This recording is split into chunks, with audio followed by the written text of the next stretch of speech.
Danganronpa has some great characters, doesn't it? I mean, sure, solving mysteries is fun and all, but it wouldn't be nearly as fun if the characters weren't so likable. I love meeting the wacky students. I like getting to know their backstories. I like watching them die. So when I started playing Danganronpa V3 Killing Harmony back in May, I was really looking forward to meeting a whole new cast of characters that I can fall in love with, just like I had before. And I did. Sort of. What makes V3's class so interesting to talk about is how it plays on the familiar tropes from the first two games and reinvents them for what could be considered the grand finale of the Danganronpa trilogy. Some of what I consider to be the series' best characters are in this game, and so are some of the biggest disappointments. There's just something about these 16 students that really triggers my writer's brain and makes me want to talk about them. So, that's what I'm going to talk about today. I'm going to be going through each of the 16 classmates in V3 and share my thoughts on how well I think they were handled as part of the main narrative. Not every student is going to get the same amount of time as the others, as some of them I don't have much to say about. But every student has a role to play, and some of them play them better than others. So without further ado, let's hit the ground running, and let's talk about the students of Danganronpa V3 Killing Harmony. Alright, where to begin? How about we start with the protagonist of this crazy story? Kaede Akamatsu is introduced to us as our player character during the prologue, and already she's quite a standout among the previous two protagonists, mainly due to the fact that she's a woman. But let's neglect that cosmetic difference for the moment. The previous two Danganronpa games had player characters who were ordinary high school students who felt out of place among all the other Ultimates. It did a good job of giving the player a chance to integrate into the world and get to understand the people that were occupying it, but it came at the cost of kind of having them being dragged around by all the other characters and not really having much of a motivation of their own. But in the third game, we are trusted with a far more proactive protagonist in the form of Kaede, the ultimate pianist. Within the first few minutes of finding out everybody was trapped at the Ultimate Academy, Kaede was already taking charge of the situation as the unofficial leader of the students. She led escape attempts, encouraged other students to befriend each other, and even took matters into her own hands to apprehend the Killing Game's mastermind. In many ways, she was the glue that helped keep everybody together during those first few days. You believe that this is a character who can motivate a ragtag team of high schoolers. Kaede is overflowing with optimism and determination to save her friends. And although she's got a mischievous side to her, she's genuinely a kind-hearted girl that wants to save everybody. Her scene with Shuichi in the classroom before the first body discovered is so sweet.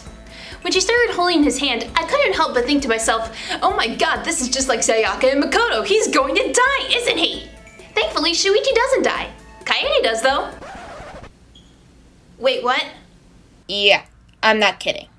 Kaede is responsible for the death of Rantaro Amami, the first victim of the Killing Game. Hints are dropped throughout the chapter that Kaede is setting up a trap to kill their mastermind before anybody dies.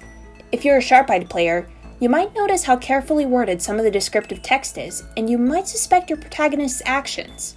But surely Kaede can't be the first killer. I mean, all of the promotional material at the time made it pretty clear that she's going to be the main character of the story. Hell, if you look at the Steam tags, the 5th most popular tag is in fact female protagonist. Surely Kaede can't be the first killer, because that means we would have to then execute her. Well, towards the climax of the first trial, Kaede reveals that she's known who the culprit is for a long time. You're left alone as Kaede monologues, apologizing for killing Rantaro and failing to find the mastermind. But she passes the torch on to Shuichi to carry out her final wish to protect and escape with their friends. The interface cracks and fades, only for it to flicker back to life, bit by bit, but now with Shuichi taking up the mantle as the game's protagonist. This reveal is beautifully done, and I don't hesitate to say that this is the best twist in the whole series. But I still have some mixed feelings about it. Here we have the strong, confident female protagonist, the first one in the main Danganronpa trilogy, and then she dies in the first chapter. Then we're given another male protagonist who, on a surface level, kind of feels like that same fish-out-of-water male protagonist we've had for the past two games. I wanted to play as Kaede. I wanted to see her optimism challenge as more and more of her friends died.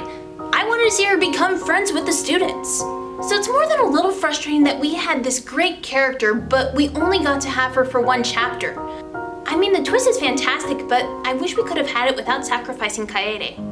But as much as I would have liked to have Kaede around for more chapters, I can't exactly complain about the protagonist that I got.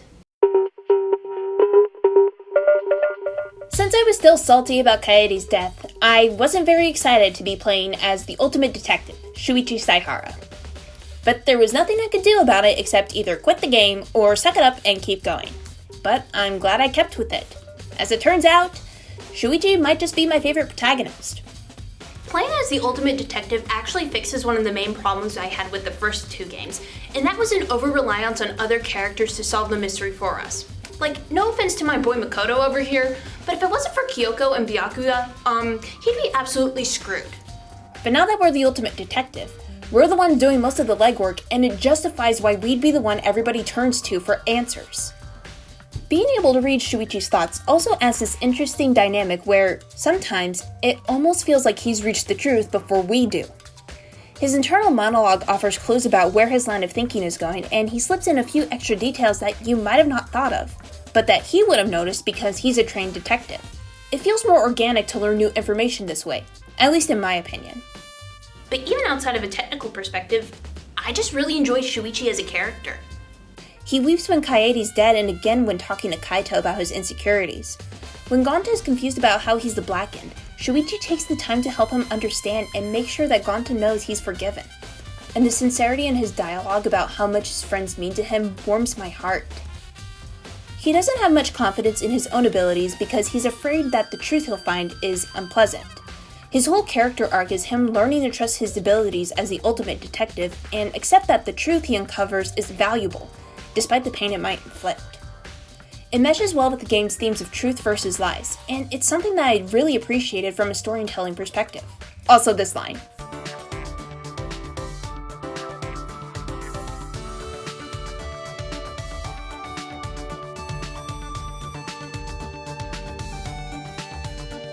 Shuichi feels more fleshed out than previous Danganronpa protagonists because he experiences more personal struggles alongside the environmental ones brought on by the Killing Game. Like, as much as I love Makoto and Hajime, I never really connected to them on the same level as I did with Shuichi. As much as I would have liked to have Kaede be my protagonist, I can't exactly complain about the one that I got. Rantaro Amami starts off the game with no memory of his ultimate talent, but in exchange, he appears to know more about the situation he finds himself in, besides the obvious evil teddy bear is making me kill my friends thing. He's the first person to know about the ultimate hunt at the start of the game, and he understands the significance of having exactly 16 students at the academy when they first wake up. How he knows this or why he's so confident about it, he never elaborates on. But Rantaro cautions other students to stay out of his way as he goes about trying to stop the Killing Game on his own. I'm sure he's going to live a super long time What you said. The first murder victim always has the difficult task of leaving behind a lasting impact on the player while also having the shortest amount of time to do it. Like, at least the first Blackened has a whole investigation and trial to make you warm up to them. Theoretically. This has been accomplished in the past by giving the first murder victim scripted scenes that allows the player to get to know them better. Think about all the times we got to see Sayaka and the Ultimate Imposter interact with their classmates before they died. By the time that they were killed, it felt like we had lost somebody of value to us. Rantaro offers a few vague hints to the class on occasion, but then he secludes himself from everybody else. If you want to know more about him, then you have to initiate his free time events. And I couldn't even do that because I didn't realize I could destroy the school to get money so I could buy my friends gifts! While revealed to be more significant post-mortem, Rantaro dies so early that I didn't really feel like I could call him my friend. And that's a shame. After the fact, I ended up looking up all of his free time events with Kaede, and he's such a sweet character. We never got to see this side of him before. I mean, come on, just look at that. How could you not want to be friends with that? You can get the gist of the other characters' personalities even if you don't do their free time events. But if you don't bother doing Rantaro's before he dies, you're kind of left with nothing to get attached to. Except that he's pretty. And I'm sorry, Rantaro, but my heart belongs to somebody else. If the game had programmed a few unavoidable dialogue scenes between him and Kaede, I think that would have made a world of difference in how painful his loss is. Especially since we, as the player, would be as indirectly responsible for his death as Kaede.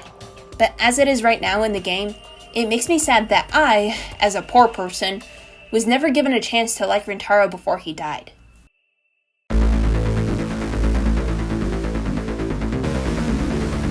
Maki Harukawa, aka the ultimate child caregiver, aka the ultimate assassin, aka my wife, is one of the best written female students in this whole series.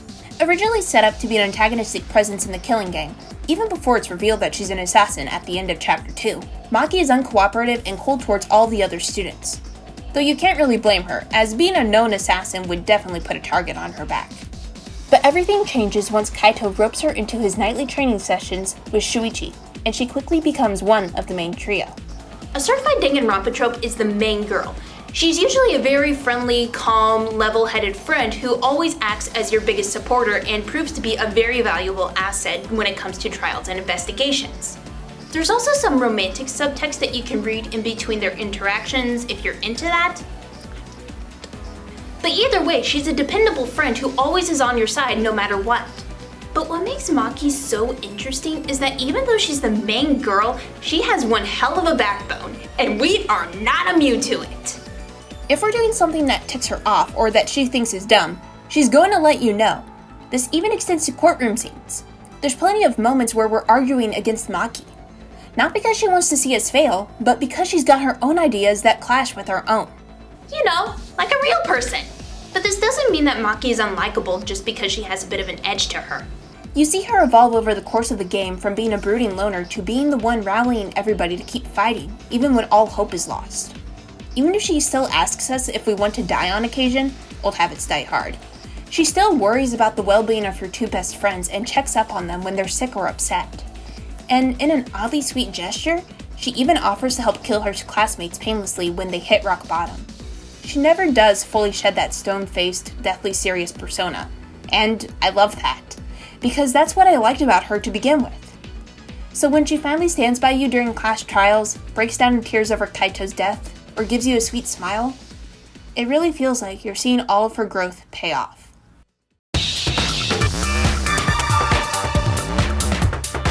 Ultimate astronaut Kaito Momota has a lot in common with Kaede. He's optimistic, determined to save everybody, and has a lot of subtext with Shuichi. The primary differences being that he's much more laid back and has a bit of a hero complex. I hope you like being called a sidekick because Shuichi gets claimed as one right off the bat. However, he's not fully undeserving of this pride, as Kaito is actually the main helper character of the game and could be considered the heart of the team. After Kaede's death, Kaito pulls Shuichi aside and gets him to open up about his various insecurities. Though Kaito is a little too assertive in trying to cheer him up, it still works. From that point on, Kaito is our number one cheerleader and makes sure that Shuichi knows he is strong enough to lead the class to the truth.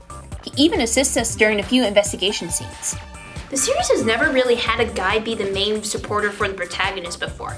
Unless you want to count Nagito, and Hajime clearly doesn't, so I don't either.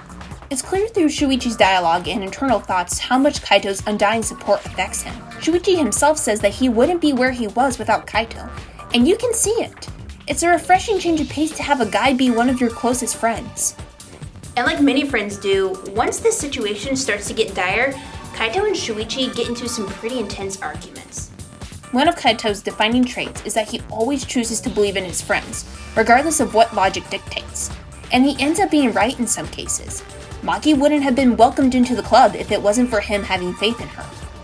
But as demonstrated by Chapter 4, this isn't always the wisest thing to do, as his belief in Ganta's innocence turns out to be wrong. Even if you want to agree with Kaito, belief alone doesn't get you through the killing game.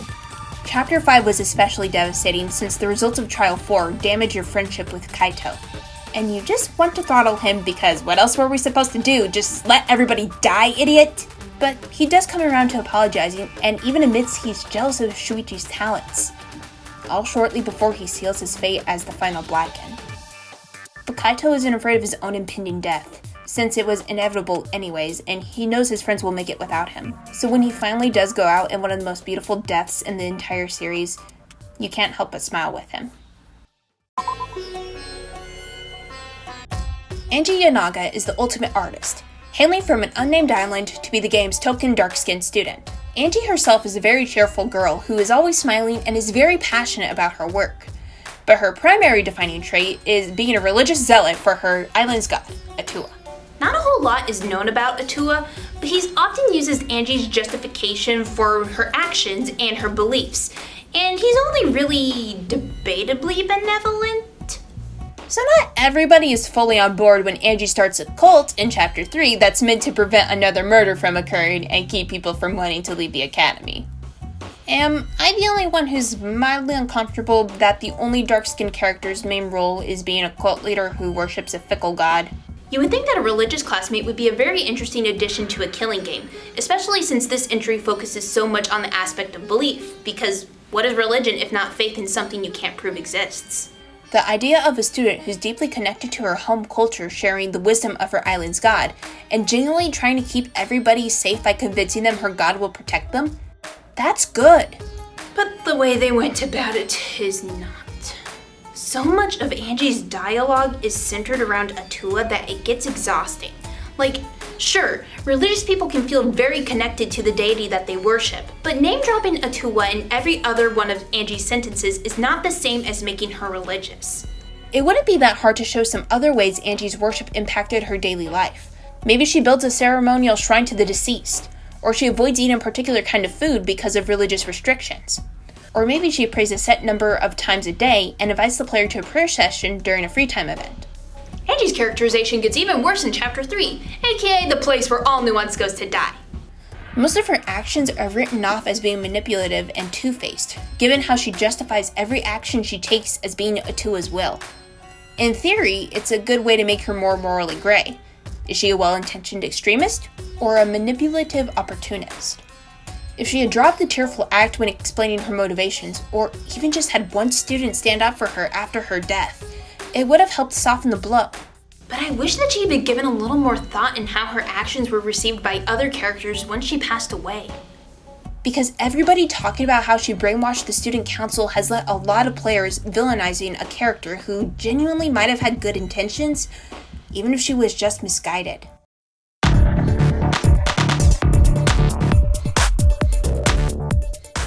I am definitely going to lose some respect for saying this, but Kokichi Oma, the ultimate supreme leader, he was my favorite classmate antagonist by far. If there's one thing to be said about Kokichi, it's that he's a liar. Even if there's no real reason for him to lie, he will. Sure, he helps you out on occasion, but you can't fully trust that he isn't just using you. And even then, even when it seems like he's actively working against you, somehow he manages to assist you in his own roundabout way. Even his personality turns on a dime. Sometimes he acts like a child who wants to get everybody's attention and cries when you hurt his feelings. Other times he's extremely cynical about others' own motivations and displays a startling level of wickedness. And other times he's just flat out terrifying. Kokichi trains you to take everything he says with a grain of salt and to never assume his motivations for anything. Plenty of people don't like Kokichi because they find him too obnoxious and too manipulative, and yeah, fair point. But that's part of the reason why I love him. I've always loved over-the-top evil characters. So seeing what kind of nonsense that Kokichi would get up to when he was left alone for too long, it was honestly one of my favorite parts of the game. But besides that, I think I can pinpoint one particular reason why I liked Kokichi more than I did with the other two classmate antagonists. Here's a fun question. Do Byakuya and Nagito ever get what they deserve? Reminder that in Trigger Happy Havoc, Byakuya Togami desecrates a corpse and makes it a well-known fact that he plans to win the killing game by committing his own murder. Yet he's just allowed to roam free and continue being a stuck-up rich boy. Granted, he has Genocide Jack protecting him, but other than that, he only gets punched in the face one time and gets to be one of the survivors.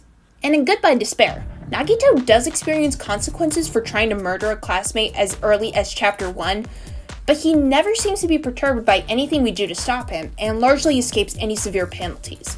He doesn't care whether he lives or dies, and he technically does get to live, as revealed in the Danganronpa 3 anime.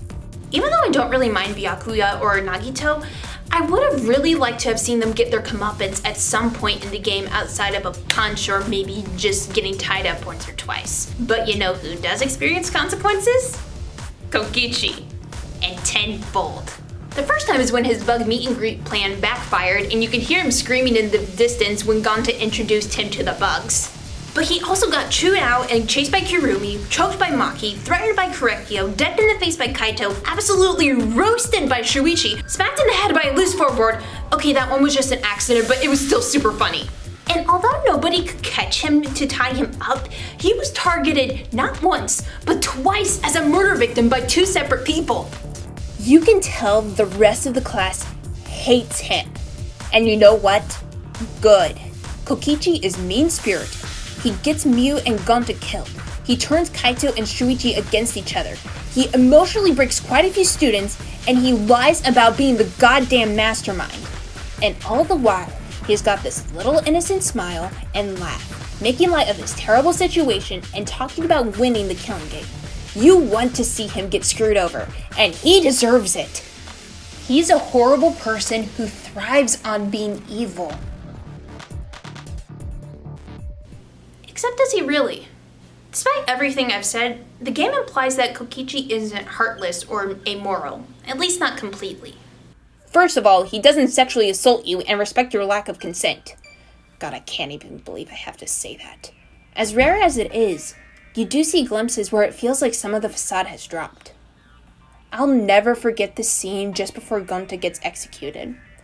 Even after Kokichi manipulated him into killing Miu, Gonta isn't even angry for what Kokichi did. He even asks the other students to forgive Kokichi. Whether or not you think Kokichi deserves that mercy, the request for it is given sincerely. And this is how he receives it.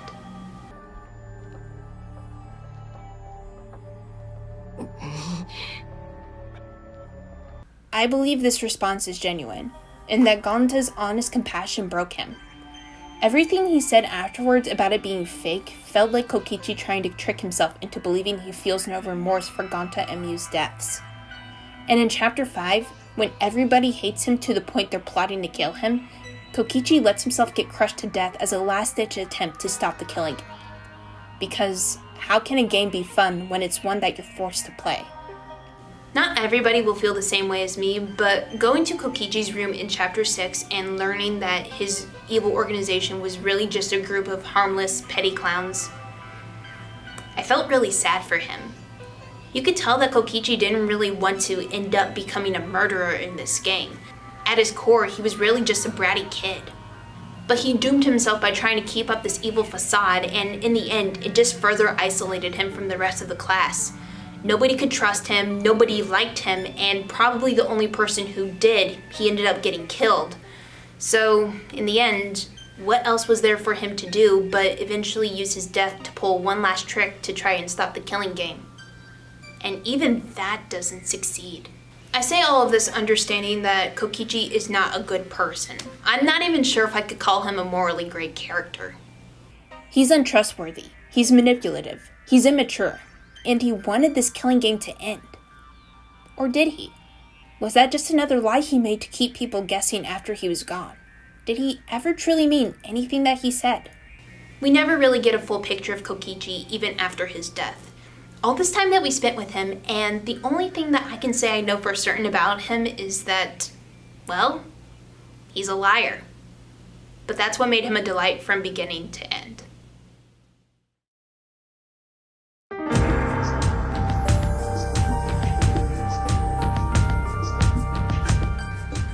So, cards on the table. I have a soft spot for Korekiyo and still do despite everything I'm going to talk about in this section. He's an eccentric, soft-spoken student who clearly is not mentally well. I mean, we can all agree that if you talk about the beauty found in human suffering, you're not completely right in the head. But he's the ultimate anthropologist. It's a subject that I've studied before in school, and so when I found out that there was an anthropologist character in the series, I immediately fell in love. I mean, come on, Korekiyo was practically gift-wrapped to be my favorite student. If you do his free time events like I did, you get to learn why Kyo might have ended up the way he did. He's especially close with his sickly older sister who inspired his love of anthropology. You can tell just by the way he speaks how much it hurts him to see how his sister's illness has isolated her. And to make matters worse, his love of anthropology had once nearly gotten him tortured to death by a village he was observing. It kind of makes sense why Kyo might have a morbid fascination with death and human suffering. So, I want you to keep all of this in mind because here's what the game does with him. If you manage to unlock his love suite scene, your encounter with him has you getting tied up against your will, and Kyo seems to give little consideration to your own comfort. At best, your consent is dubious. And at the worst, it's non-existent. Great, I love it when BDSM practitioners are characterized as being rapists. But it gets worse. You remember that older sister I mentioned earlier? As it turns out, she passed away a few years ago, and it kind of destroyed Kyo. The trauma caused him to take on the personality of his dead sister as a coping mechanism. He now believes that the spirit of his dead sister inhabits his body, and he's turned into a serial killer to send friends to his sister on the other side. Yay, another serial killer who has a severe mental illness and a split personality. I know they handled that well the first time. And do you want to know the cherry on top? He's in an incestuous relationship with his older sister.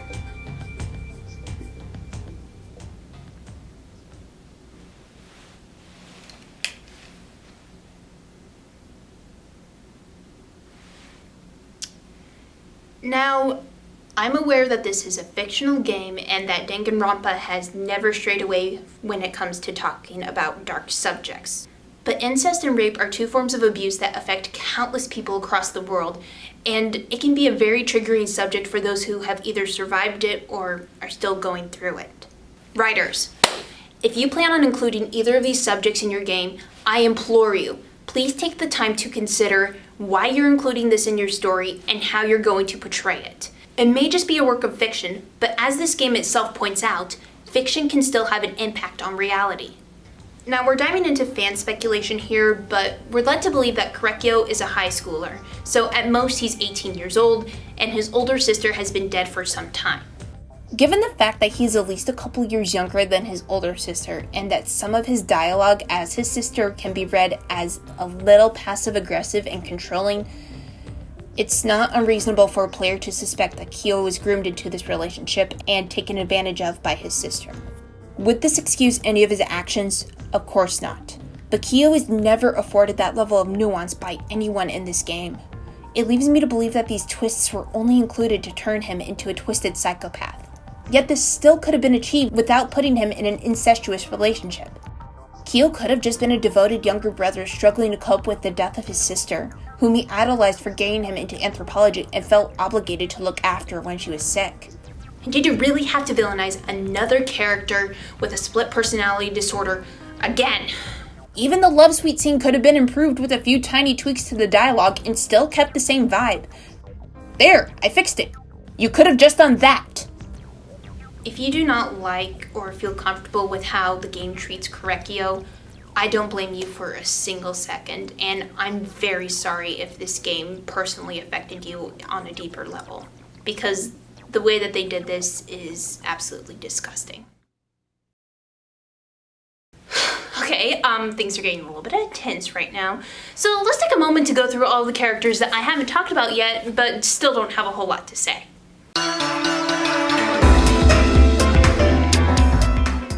I didn't have high hopes for Ryoma since Danganronpa characters with unconventional body types are usually portrayed as either being perverts or pigs, and sometimes both. But Ryoma was a really pleasant surprise. Though he's not warm, he's level-headed, wise beyond his years, kind of a badass, and clearly wants to have somebody in his life to love and live for. It makes his death in Chapter 2 all that more heartbreaking because you know he dies without having any reason to live. Ryoma's a good character, and I would have liked to have seen him survive the killing game alongside everybody else.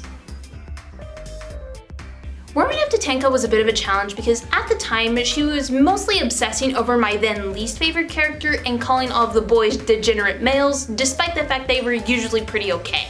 But she won me over with how hard she tried to help Himiko in Chapter 3, and I stand by my claim that Tenka's body discovery scene is the saddest in the whole series. She isn't my favorite character, but I enjoyed the time that I had with her, and she left a good impact after she was gone.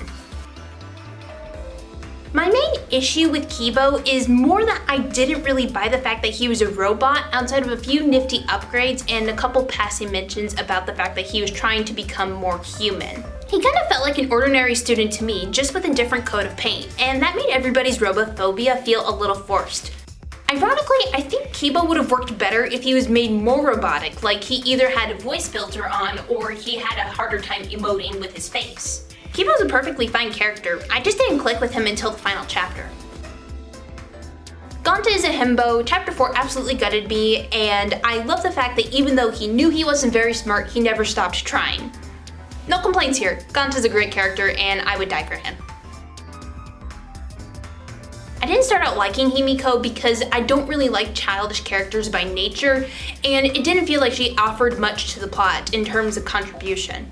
But seeing the toll that Tenko and Angie's deaths had on her broke my heart, and her character development was the one good thing to come out of Chapter 3.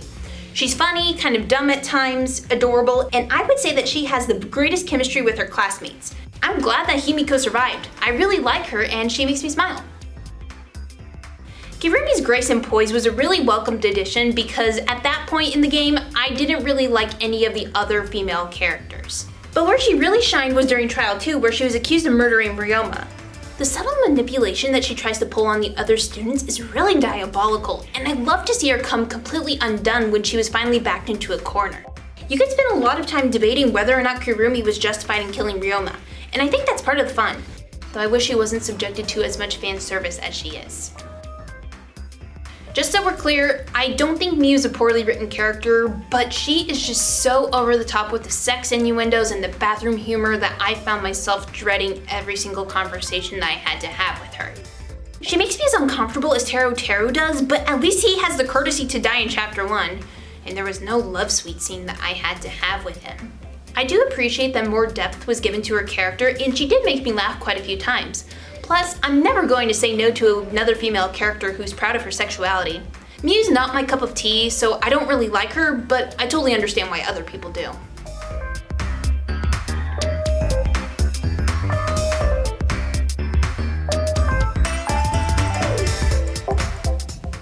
Let's see, how many students is that?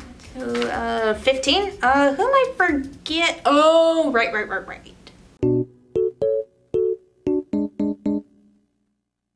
Tsumugi Shirogane, the ultimate cosplayer, is a very plain character. Yeah, that's pretty much it. Like, I can't even criticize her character because there is nothing to criticize. Literally nothing. Except she apparently has a step-sibling kink if you do her love suite scene. Yay, more incest. But that's really all I have to say about her. At least that's what I wrote down before I got to Chapter 6! The big reveal in the final chapter is that Tsumugi is the mastermind of the killing game and the true culprit of Trial 1. Most of her dialogue in Chapter 6 is her taunting her classmates for being fictional characters, not belonging in the real world, that everybody on the outside wants to see them suffer, yada yada yada yada yada. So, I have some thoughts. Tsumugi's role as a nerdy cosplayer fits in well with the reveal that Danganronpa is a fictional series in the game. And it's very cool that her ultimate talent allows her to take on the personas of past franchise characters. It's unsettling in a way that I don't even know how to fully articulate. And this might be a hot take, but I think Tsumugi was more effective at getting me angry at her than Junko ever was. Like, don't get me wrong, Junko is a complete monster. But the fact that Tsumugi has been with us since the very beginning, working behind the scenes to orchestrate all of our suffering, I could just feel my blood boil realizing that every opportunity that she had, she took to torment these characters even further. I absolutely hated her. I wanted to see this traitor's smug grin wiped clean off her face and see her march straight into an execution. So somehow, Tsumugi is still a letdown. Not every character in Danganronpa is going to be given a lot of plot relevance. It would be almost impossible to keep the game's runtime manageable if they did. The two that come to my mind are Yasuhiro Hagakure in Trigger Happy Havoc and Sonia Nevermind from Goodbye Despair. Neither of them really had any major character arcs despite surviving to the very end of the game, but both of them still work because they have memorable personalities and interactions. Sonia has a very cute relationship with Gundam Tanaka, and she actively wishes death upon Kazuichi, as he deserves. Hiro is such an idiot that he somehow manages to be a suspect in 2 separate trials, and both of them are extremely funny in their own ways. If I found out either of them were the masterminds, it would hurt because they actually had a personality that I could get attached to. I'd call Tsumugi's lack of a personality comical, but I'm not laughing. The joke here is that Tsumugi is plain and forgettable, but that doesn't make it funny by itself. Show me how forgettable and plain Tsumugi actually is. Make other students fall asleep while she's talking because her voice is so boring. Have people forget that she's in the same room as them and she startles them when she finally speaks. Imagine if she showed up to the cafeteria one day for breakfast dressed in a completely outlandish outfit to try and get people's attention, but nobody noticed. You can make a plain character more memorable and still have them be forgettable in the context of the game, but they just didn't succeed with Tsumugi. Because of this waste of potential, I feel cheated by the end. I'm like, no, I don't consider this girl with the personality of a wet sandwich to be my friend. Actually, no, that's an insult to the wet sandwich. At least it's vaguely interesting. Like, for God's sake, as much as I don't like Miu, she at least has a goddamn personality I can hate. Why am I getting so angry over a character that I don't even care about? Because I want to care about Tsumugi. I want to care about the girl who orchestrated my suffering while posing as my friend and let Kaede die for no goddamn reason. Sorry about that. I got a little carried away. I do understand that Tsumugi framed Kaede to get the killing game started, and that her plainness is meant to keep attention off of her. But it doesn't change the fact that Tsumugi, in my opinion, is the worst character in Killing Harmony, if not this whole series. She's the perfect storm of being uninteresting and poorly handled, and her reveal at the end of the game only makes this glaring issue stand out even more. I shouldn't have to trudge through an entire 60-hour playthrough just to finally have something of significance to say about a character that ends up being the mastermind. It just feels like a cruel joke.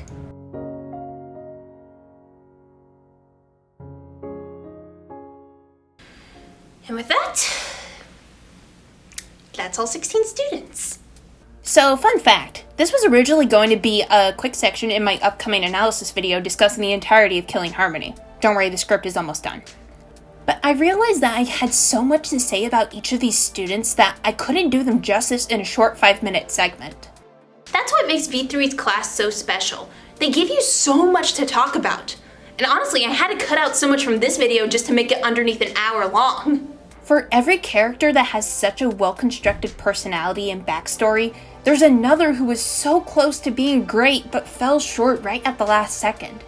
I can understand easily how every single one of these characters is someone's favorite, and why others will even say this is their favorite class. There's no bad character concept here. All of these ideas are so clever.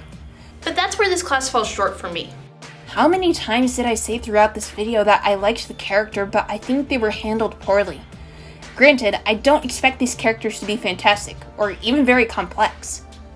But you can tell that there was so much thought and care put into some of these characters, and it becomes really noticeable that some of them weren't given the same level of attention. I genuinely don't understand their motivations for some of these creative choices they went with, and it makes me angry to think about how many of these lovely characters are hindered by bad writing. But for all their faults and shortcomings, I can't pretend that I didn't love this class. They're hilarious, they're heartbreaking, and they're what elevates this game from good to great. I'm glad I had the chance to meet the students, because even if our time is cut short, I still can't stop thinking about them.